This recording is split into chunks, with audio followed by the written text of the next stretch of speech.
ராகவாபுரம் அது ரொம்பவும் அமைதியான ஒரு ஊரு. அந்த ஊருக்கு மத்தியில ஒரு மரத்துக்கு கீழே பிரியாணி வியாபாரம் செஞ்சுக்கிட்டு இருந்தவன் பீமையா. அது பெரிய ஹோட்டல்லாம் ஒன்றும் இல்ல. விறகடுப்புல ஒரு அலுமினிய பாத்திரத்துல அவன் சமைக்கிற பிரியாணியோட வாசம் வந்தா போதும், அங்க இருக்கிறவங்க எல்லாருமே அவன் கடைக்கு தான் வருவாங்க. அன்னைக்கு சந்தை அப்படிங்கறதுனால ஜனங்க நிறைய பேர் இருந்தாங்க. பீமையாவோட வண்டியை சுத்தியும் ஆட்கள் நிறைய பேர் இருந்தாங்க. பீமையா, ஒரு ஃபுல் பிரியாணி பார்சல் கட்டு. சரிங்க ஐயா, ஒரு நிமிஷம். சாந்தா, அந்த இலையை கொஞ்சம் சீக்கிரமா கொண்டு வா.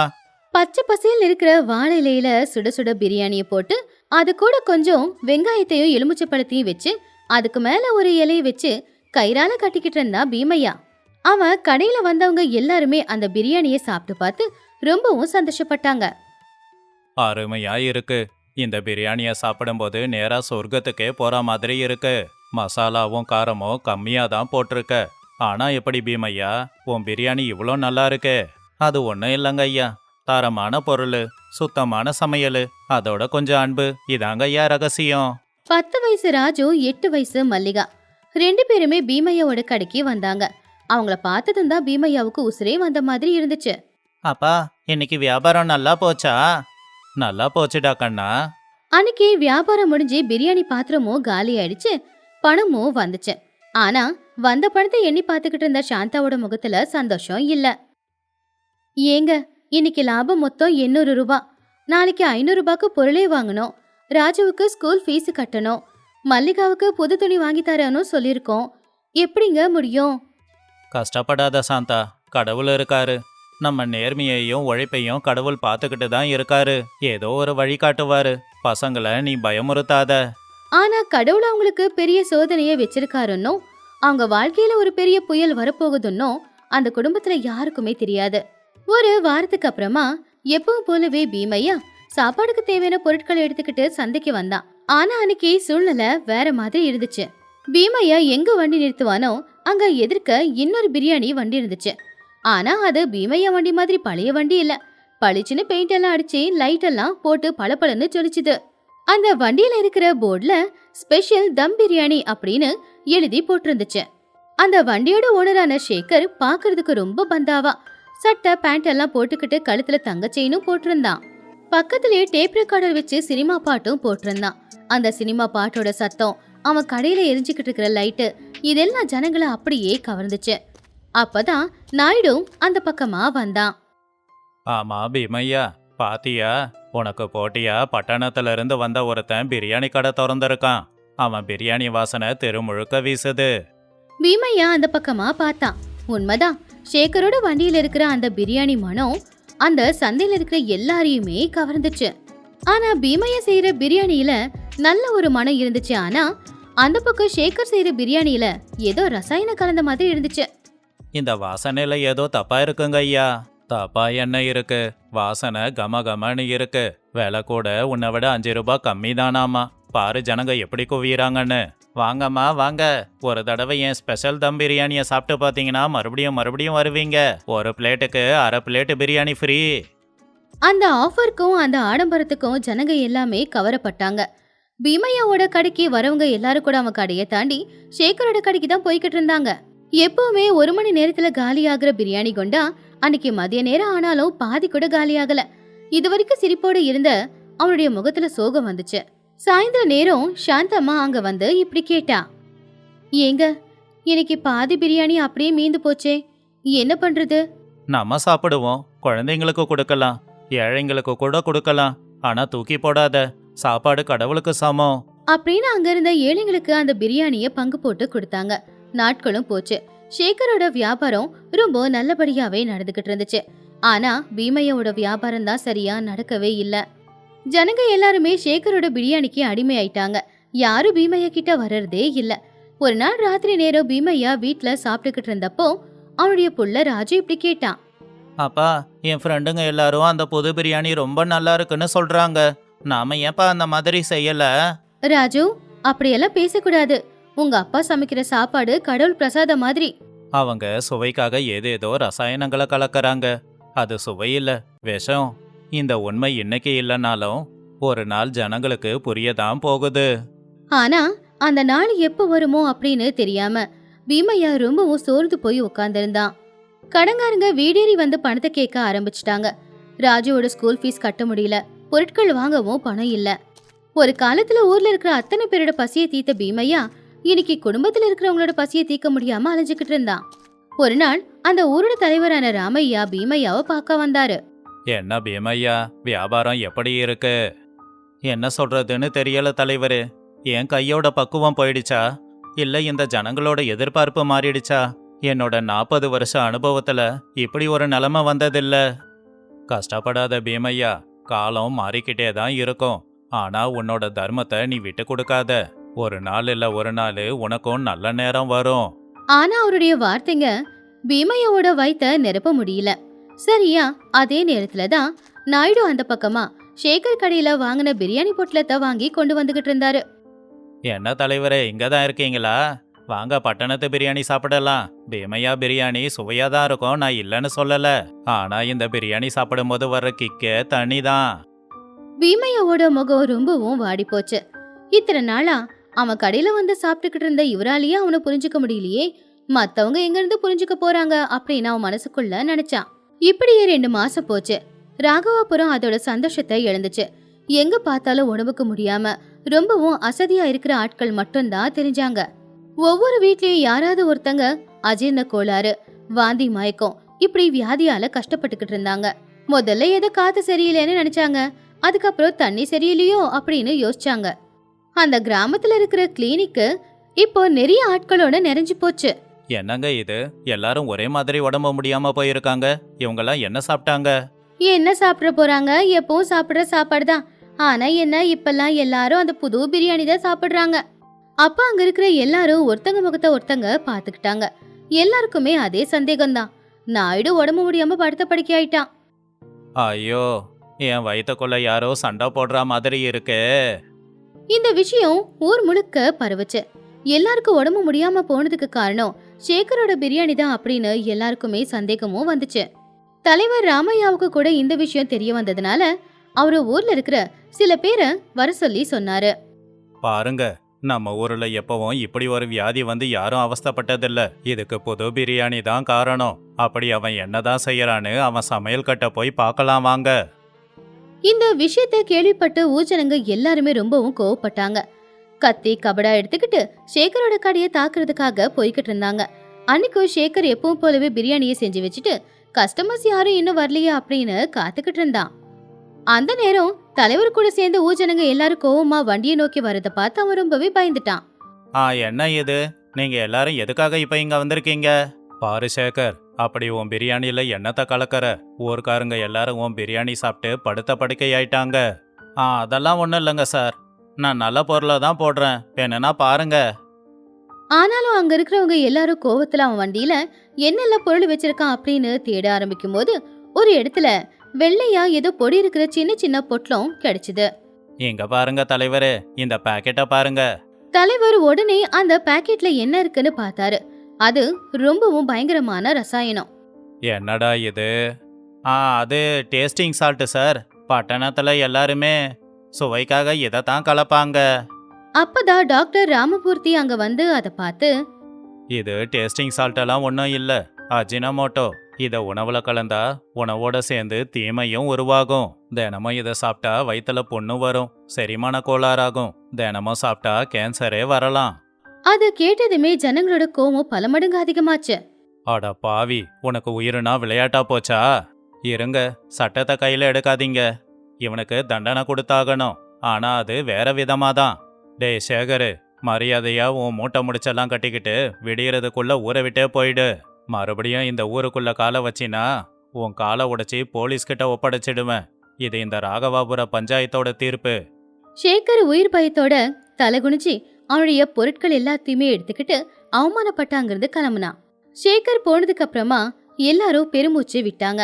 ஆனா எல்லாருக்குள்ளயும் ஒரு குற்ற உணர்ச்சி. பட்டணத்து சுவைக்கு ஆசைப்பட்டு இத்தனை நாளா நல்லபடியா சாப்பாடு செஞ்சு கொடுத்துக்கிட்டு இருந்த பீமையாவுக்கு நாம துரோகம் பண்ணிட்டோமே அப்படிங்கிற எண்ணம். அடுத்த நாளே அந்த ஊரோட தலைவர் அப்புறம் நாயுடு ஊருக்காரங்க எல்லாரும் சேர்ந்து பீமையாவோட வீட்டுக்கு போனாங்க. பீமையா கடன் தொல்லை தாங்க முடியாம அந்த வீட்லயும் இருக்க முடியாம பேசாம வேற ஊருக்கு போயிடலான்னு மூட்டை முடிச்சு கட்டிக்கிட்டு இருந்தான். எங்களை மன்னிச்சிடு பீமண்ணா, கண்ணுக்கு முன்னாடி இருந்த வைரத்தை விட்டுட்டு கண்ணுக்கு தெரியாம தூரத்துல இருந்த கண்ணாடி துண்டுக்கு ஆசைப்பட்டுட்டோம். நீ இந்த ஊரை விட்டெல்லாம் போகக்கூடாது. உன் குடும்பத்தோட இங்க தான் இருக்கணும். நாளையில இருந்து உன் பிரியாணி கடை சந்தையில களை கட்டணும். நாங்க எல்லாருமே உன்னோட பிரியாணிய சாப்பிட காத்துக்கிட்டு இருக்கோம். ஆமா பீமண்ணா, அவனோட கலப்பட பிரியாணிய சாப்பிட்டு என் வயிறு கெட்டு போச்சு. ஆனா உன் கையால செஞ்ச பிரியாணிய சாப்பிட்டா என் வயிறு நல்லபடியாயிடும். தயவு செஞ்சு எங்களை மன்னிச்சிட்டு உன்னோட சமையலால எங்க வயித்த நிரப்பு. அதை கேட்டு பீமையா சாந்தா 2 பேருமே ரொம்ப சந்தோஷப்பட்டாங்க. ஐயோ, நீங்க எதுக்கு மன்னிப்பு கேக்குறீங்க? நீங்களாம் எனக்கு வேண்டியவங்க, என் ஊர்க்காரங்க. அன்னையில இருந்து ராகவபுரம் சந்தையில இதுக்கு முன்னாடி பீமையாவோட கடைக்கிட்ட வர கூட்டத்தை விட அதிகமா கூட்டம் வர ஆரம்பிச்சுது. எல்லாருமே அவன் கடை பிரியாணிய வாங்கி சாப்பிட்டு அவனுடைய நேர்மைய பாராட்டிக்கிட்டு இருந்தாங்க. ரொம்ப நாளுக்கு அப்புறமா பீமையாவோட வீட்டுல பண்டிகை நடக்கிற மாதிரி இருந்துச்சு. ராஜு மல்லிகா 2 பேருமே புது துணியை போட்டுக்கிட்டு சந்தோஷமா இருந்தாங்க. சாந்தா சந்தோஷமா சமையலறையில பாயசத்தை செஞ்சுக்கிட்டு இருந்தா. பீமையா இது எல்லாத்தையும் பார்த்து, நேர்மைக்கான வெற்றி தாமதமாகலாம், ஆனா கண்டிப்பா கிடைக்கும். என் உழைப்புக்கும் என் நேர்மைக்குமான மரியாதை இது. பீமையாவோட நல்ல குணமும் அவனுடைய நேர்மையும் சேர்ந்து அவன் செய்யற அந்த பிரியாணியோட சுவைய பல மடங்கு ரொம்பவுமே அதிகமா ஆக்கி இருந்துச்சு. சாப்பிடுற சாப்பாட்டுல கலப்படம் செய்யறவன் யாருமே சத்தியமா நல்லபடியா இருக்க முடியாது. நேர்மையா இருக்கிறவங்களுக்கும் உழைக்கிறவங்களுக்கும் பலன் உடனே கிடைக்கலனாலும் என்னைக்காவது ஒரு நாள் நிச்சயமா கிடைச்சே தீரும். ஒரு அழகான கிராமத்துல ராமையா அப்படிங்கிற ஒரு புத்திசாலி சமையல்காரன் இருந்தான். அவனுடைய மனைவி சாந்தம்மா, 10 வயசு புள்ள ராஜு, 8 வயசு பொண்ணு மல்லி, இவங்க எல்லாரும் சேர்ந்து ஆத்தங்கரையோரமா இருக்கிற சின்ன வீட்டுல வாழ்ந்துட்டு இருந்தாங்க. ராமையா கையில ஏதோ மந்திர சக்தி இருந்துச்சு. அவன் என்ன சமைச்சாலும் சரி, அது எப்பவுமே ரொம்பவும் சுவையாதான் வரும். அதுலயும் முக்கியமா அவன் மட்டும் மீன் குழம்பு சமைச்சானா ஊர் முழுக்க அந்த வாசத்துக்கு அவன் சமைக்கிற இடத்த சுத்தி தான் நின்னுக்கிட்டு இருப்பாங்க. ஊர்ல எங்க எந்த விசேஷம் நடந்தாலும் அங்க ராமையா சமையல் இருந்தேதான் ஆகணும். ஆனா அதுல அவனுக்கு கிடைக்கிறது அரகுற வருமானம்தான். அதுல 4 பேர் வாழ்றது கஷ்டமா இருந்துச்சு. ஒரு நாள் சாயந்தர நேரம் ராமையா ஆத்தங்கரையோரமா உட்காந்துக்கிட்டு அங்க இருக்கிற தண்ணிய கவலையா பாத்துக்கிட்டு இருந்தான். அப்பதான் சாந்தம்மா அங்க வந்தாங்க. ஏங்க, என்ன இங்க உட்காந்து யோசிச்சுக்கிட்டு இருக்கீங்க? பொழுது போற நேரத்துல இப்படியே உட்காந்துக்கிட்டு இருக்க கூடாது. என்ன பண்ண சொல்ற சாந்தம்மா? இப்பதான் ஒரு வீட்டு விசேஷத்துக்கு சமைச்சேன். அவங்க எனக்கு 2 ரூபா தான் கொடுத்தாங்க. அதில் நாளைக்கு சமைக்க நம்ம வீட்டுக்கு அரிசி வாங்கணுமா இல்ல பருப்பு வாங்கணுமான்னு யோசிச்சுக்கிட்டு இருந்தேன். பசங்க வளர்றாங்க, என்னால அவங்களுக்கு வயிறார சாப்பாடு போட முடியல. என்கிட்ட இந்த திறமை இருந்து என்ன பிரயோஜனம்? என் நிலைமை இதுதானே. ஏன் இப்படி கவலைப்படுறீங்க? உங்க கையால சாப்பிட்டவங்க எல்லாருமே உங்களை கடவுள் மாதிரி தான் பாக்குறாங்க. இன்னைக்கு நமக்கு நல்ல நாள் இல்லாம இருக்கலாம், நாளைக்கு நல்ல நாள் வராதா? அந்த கடவுள் நமக்கு நல்ல வழிய காட்டுவாரு. நீ சொல்றது கேட்க நம்பிக்கைய கொடுக்குது, ஆனா நம்பிக்கை வயித்த நிரப்பாதே அப்படின்னு சொன்ன ராமையா சோகமா. அப்பதான் ராஜுவும் மல்லியும் விளையாடிக்கிட்டே அவங்க அப்பா கிட்ட வந்தாங்க. அப்பா, நாளைக்கு சந்தை இல்ல, சந்தையில எனக்கு பொம்மை வாங்கி தரியா அப்படின்னு ராஜு ஆசைய கேட்கும்போது, எனக்கு வளையல் வாங்கி கொடுங்கப்பா அப்படின்னு கேட்டா மல்லி. அதை கேட்டு ராமையாவுக்கு ரொம்ப வருத்தமாயிடுச்சு. பசங்களோட சின்ன சின்ன ஆசையை கூட நிறைவேற்ற முடியாம போச்சே அப்படின்னு நினைச்சு அவன் ரொம்பவும் கவலைப்பட்டுக்கிட்டு இருந்தான். அன்னைக்கு ராத்திரி அவங்க சாப்பிட்டுக்கிட்டு இருக்கும்போது ராமையாவோட சின்ன வயசு நண்பன் சோமையா வந்தான். என்ன ராமையா, எப்படி இருக்க? வா சோமையா, உக்காரு. ஆமா, சாப்பிட்டியா? இல்லடா, இப்பதான் ஊர்ல இருந்து வரேன். ஆனா உனக்கு நல்ல செய்தி கொண்டு வந்திருக்கேன். நல்ல செய்தியா? என் வாழ்க்கையில அப்படி கூட எதனா நடக்குமா? ஏண்டா இப்படி எல்லாம் பேசுற? நம்ம பக்கத்து ஒரு ஜமீன்தாரு பூபதி ஐயா இருக்காரு. அவரு புது சமையல்காரனை தேடுறாராம். பழைய சமையல்காரன் நின்னுட்டானாமா. மாசம் 10 ரூபாய் சம்பளம், தங்குறதுக்கு வீடு, சாப்பாடு செலவை அவரே பார்த்துப்பாரு. அவர்கிட்ட உன்னை பத்தி சொன்ன, ஒரு தடவை வந்து பார்க்க சொன்னாரு. அவருக்கு உன் சமையல் பிடிச்சி போச்சுன்னா நீதான் அவரோட சமையல்காரன். சோமையா சொன்னதை கேட்ட உடனேயே ராமையாவோட முகத்துல ஒரு வெளிச்சம் வந்துச்சு. மாசம் 10 ரூபாய் சம்பளமா? அப்போ என் கஷ்டம் எல்லாம் தீர்ந்து போயிடுமா அப்படின்னு அவன் நினைச்சான். சாந்தம்மாவும் அதை கேட்டு சந்தோஷமா, உண்மையாவாண்ண? கடவுளே வந்து ஒரு வாய்ப்பு கொடுக்கற மாதிரி இருக்குண்ண. ஆமா சாந்தம்மா, உன் புருஷனோட தலையெழுத்து மாறுற நேரம் வந்துடுச்சு. ஜமீன்தாரு நாளைக்கே வந்து பார்க்க சொல்லியிருக்காரு அப்படின்னு சொன்னா சோமையா. அன்னைக்கு ராத்திரி முழுக்க ராமையாவுக்கு தூக்கமே வரல. ஏன்னா அவனுக்கு புது வேலை கிடைக்க போகுது. ரூபாய் மாச சம்பளம் கிடைக்க போகுது. அவனுடைய திறமை இன்னைக்கு அவனுக்கு பணமா மாறப்போகுது அப்படிங்கிற ஆசை அவனுக்குள்ள வந்துச்சு. அடுத்த நாள் காலையில எழுந்துச்சதும் ராமையா சோமையா 2 பேரும் ஜமீன்தார் பூபதி ஐயாவோட வீட்டுக்கு கிளம்புனாங்க. அந்த வீட்டை பார்த்த உடனே ராமையா ரொம்பவும் ஆச்சரியப்பட்டான். ஜமீன்தார் நாற்காலியில உட்காந்துருந்தாரு. ஐயா கும்பிடுறங்க, இவன் தான் நான் சொன்ன சமையல்காரன் ராமையா அப்படின்னு சோமையா அறிமுகப்படுத்தி வச்சான். ராமையா கைய கட்டிக்கிட்டு ஒரு பயத்தோட நின்னுக்கிட்டு இருந்தான். அப்ப ஜமீன்தாரு ராமையாவ மேல இருந்து கீழே வரைக்கும் ஒரு பார்வையை பார்த்தாரு. ஓ, நீ தான் அந்த சமையல்காரனா? சோமையா உன்னை பத்தி சொன்னான்.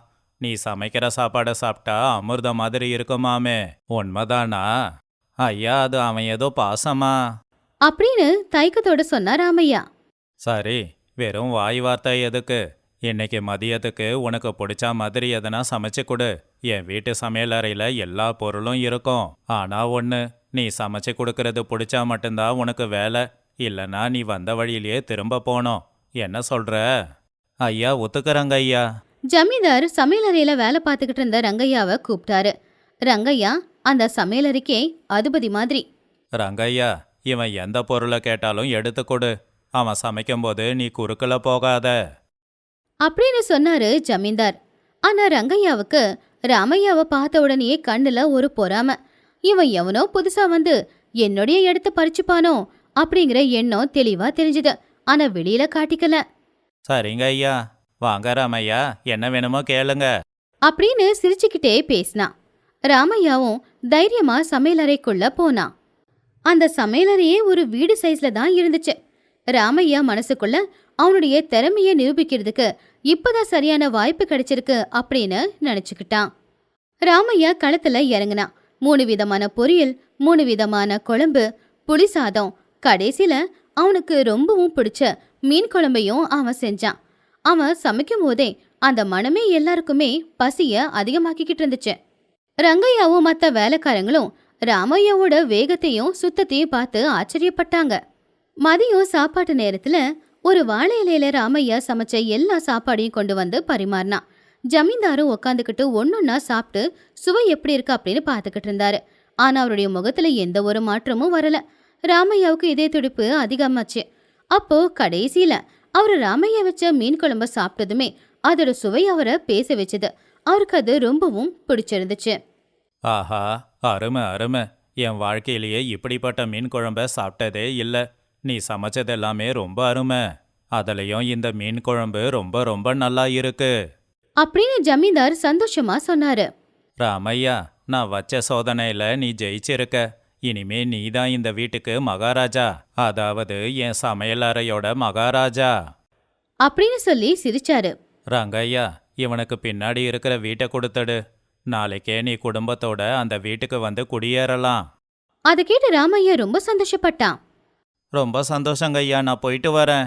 ராமையா சந்தோஷமா ஊருக்கு வந்து அந்த விஷயத்த சொன்ன உடனே சாந்தம்மா பிள்ளைங்க எல்லாருமே ரொம்பவும் சந்தோஷப்பட்டாங்க. அன்னைக்குதான் அந்த வீடு ஏதோ பண்டிகை வீடு மாதிரி கலகலன்னு இருந்துச்சு. நம்ம கஷ்டமெல்லாம் தீரப்போகுது, நல்ல வாழ்க்கை கிடைச்சிருக்குன்னு அவங்க எல்லாரும் ரொம்ப சந்தோஷப்பட்டாங்க. அடுத்த நாள் காலையிலேயே ராமையாவோட குடும்பம் நேரா அந்த வீட்டுக்கு வந்துருச்சு. ராமையா தினமும் ஜமீன்தாருக்கும் ஜமீன்தார் கோட்டையில வேலை செய்யற வேலைக்காரங்களுக்கும் கூட ரொம்ப சுவையான சாப்பாடு ரொம்ப கவனமா செஞ்சு கொடுத்துக்கிட்டு இருந்தான். ரொம்ப சீக்கிரமாவே ராமையாவோட திறமை என்ன அப்படிங்கிறது அந்த ஊர்ல இருக்கிற அத்தனை பேருக்கும் கூட தெரிஞ்சு போச்சு. ஜமீன்தாரோட வீட்டுக்கு யாராவது சொந்தக்காரங்க வந்தாங்கன்னா, எங்க ராமையா சமைச்ச சமையலை நீங்க சாப்பிட்டு பார்க்கணும் அப்படின்னு பெருமையா பேசுவாரு. அவனுக்கு கிடைக்கிற இந்த புகழ், இந்த பாராட்டு, இது எதுவுமே ரங்கையாவுக்கு பிடிக்கவே இல்லை. இத்தனை நாளா அந்த சமையலறைக்கு அவன் தான் ராஜா.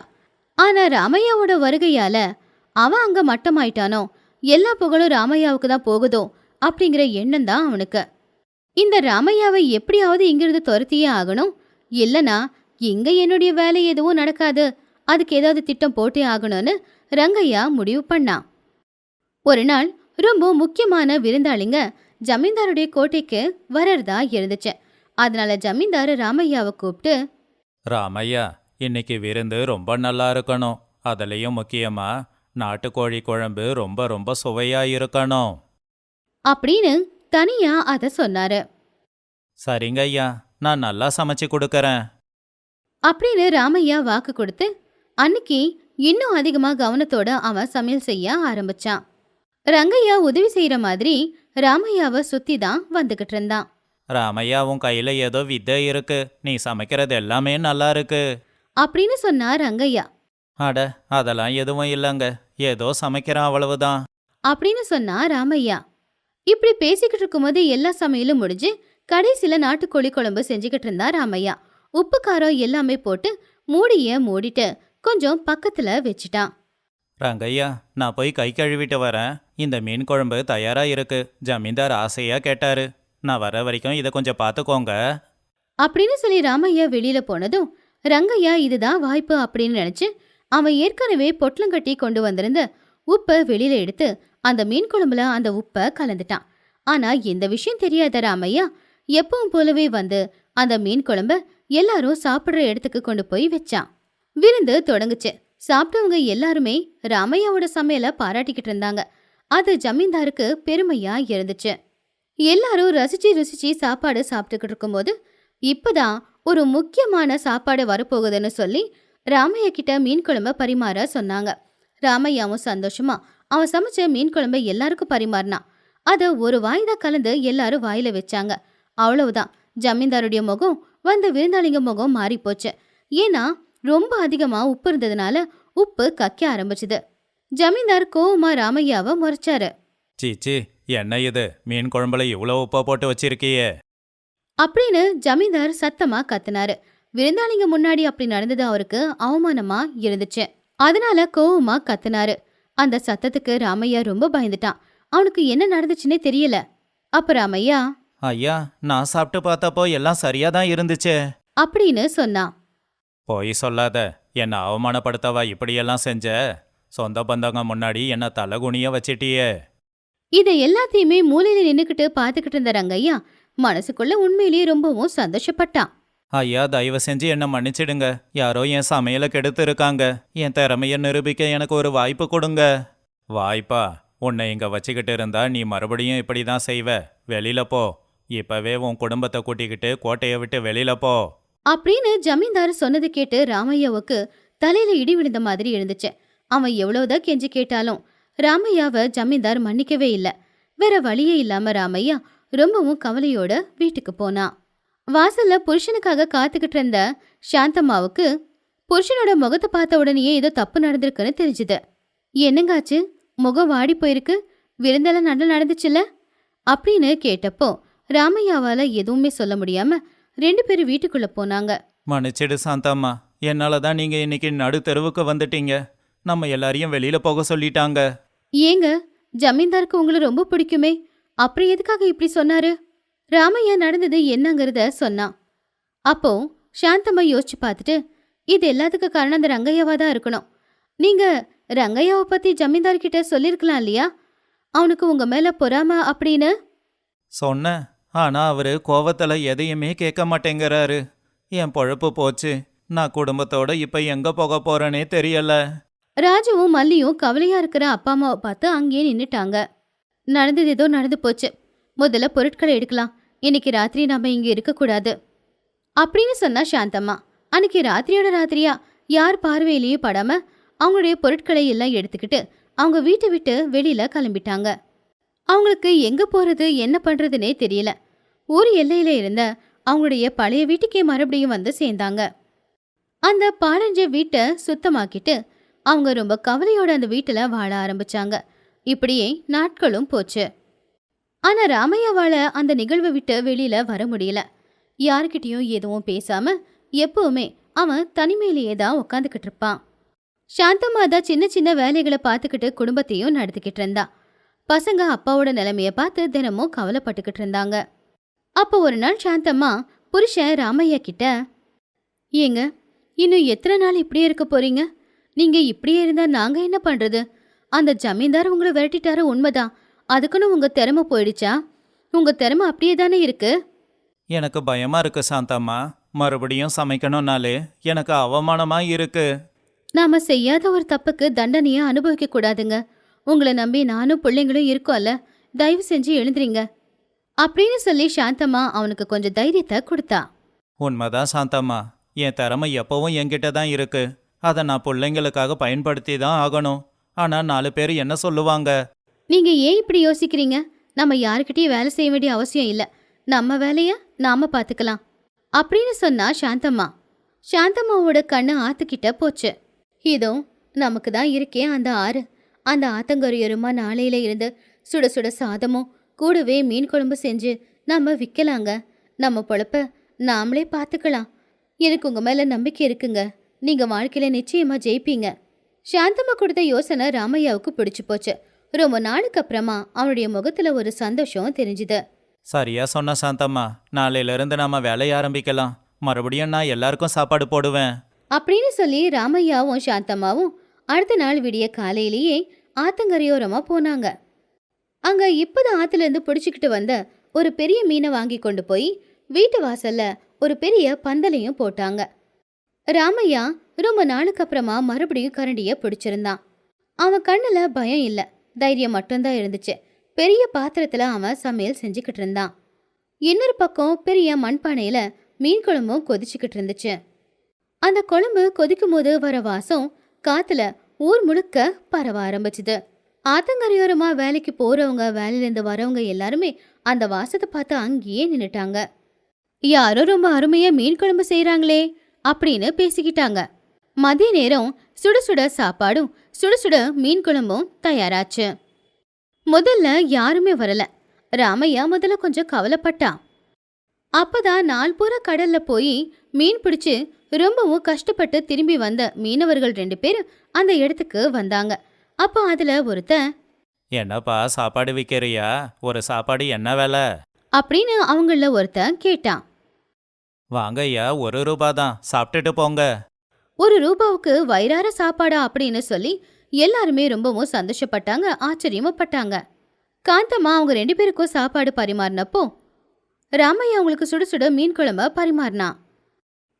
ஒரு வாய் அவங்க வாயில போட்டதுமே அவங்க கண்ணுல சந்தோஷம் தெளிவா தெரிஞ்சுது. அடடடடா, என்ன ஒரு மீன் குழம்பு! என் வாழ்க்கையிலேயே இதுவரைக்கும் இப்படி ஒரு மீன் குழம்ப நான் சாப்பிட்டதில்லப்பா. உண்மைதான், மீன் குழம்பு ரொம்ப சுவையா இருக்கு. அப்படின்னு சொன்னா இன்னொருத்தன். அவங்க 2 பேருமே சந்தோஷமா சாப்பிட்டு 1 ரூபாவை கொடுத்து, ஐயா, உங்க பேரு? ராமையாங்க. அப்ப அவன், அண்ணா, நீ ரொம்ப திறமசாலி. தினமும் கடை போடுவியா? நாங்க தினமும் மதிய நேரம் வந்து உன்கிட்ட வாங்கி சாப்பிடுவோம். அப்படின்னு அவன் கேட்டது ராமையாவை ரொம்பவும் சந்தோஷப்படுத்துச்சு. கொஞ்ச நேரத்திலேயே அவங்க கொண்டு வந்த சாப்பாடு, மீன் குழம்பு எல்லாம் தீர்ந்து போச்சு. இப்போ அவங்களுக்கு நிறைய பணம் கிடைச்சது. அந்த பணத்தை சாந்தம்மாவோட கையில கொடுக்கும்போது ராமையாவோட கண்ணுல இருந்து கண்ணீர் வந்துச்சு. அது ஜமீன்தார் கொடுத்த சம்பளத்தை விட ரொம்ப அதிகமான வருமானம். அது அவனுடைய சுய கௌரவமும் கடின உழைப்பும் தான். அப்படி இப்படின்னு ராமையாவோட மீன் குழம்பு பத்தி ஊரெல்லாம் விஷயம் பரவுச்சு. அடுத்த நாள்ல இருந்து ஜனங்க எல்லாரும் கூட்ட கூட்டமா வர ஆரம்பிச்சாங்க. மீன் பிடிக்க போற மீனவர்கள் மட்டும் இல்ல, வயல் வேலைக்கு போற விவசாயிங்க கூட மதிய நேரம் சூடா அந்த சாப்பாடு, மீன் குழம்பு சாப்பிட வந்தாங்க. அப்படி அவங்க வியாபாரம் ரொம்ப நல்லபடியா நடந்துகிட்டு இருந்துச்சு. ராமையோட வியாபாரம் நாளுக்கு நாள் வளர்ந்துகிட்டே போச்சு. இப்போ ஒரு நாளைக்கு 100 பேருக்காவது அவன் சமைக்க வேண்டியதா இருக்கு. சாந்தம்மா, ராஜு, மல்லி கூட அவங்களுக்கு உதவிகளை செஞ்சுக்கிட்டு இருப்பாங்க. அப்படி அந்த சின்ன வீடு இப்போ ரொம்பவும் சந்தோஷமா கலகலன்னு இருந்துச்சு. ராமையாவுக்கு இப்போ பணத்துக்கு எந்த கஷ்டமும் இல்ல. யார்கிட்டயும் அவன் கை கட்டி வேலை பார்க்கவும் இல்ல.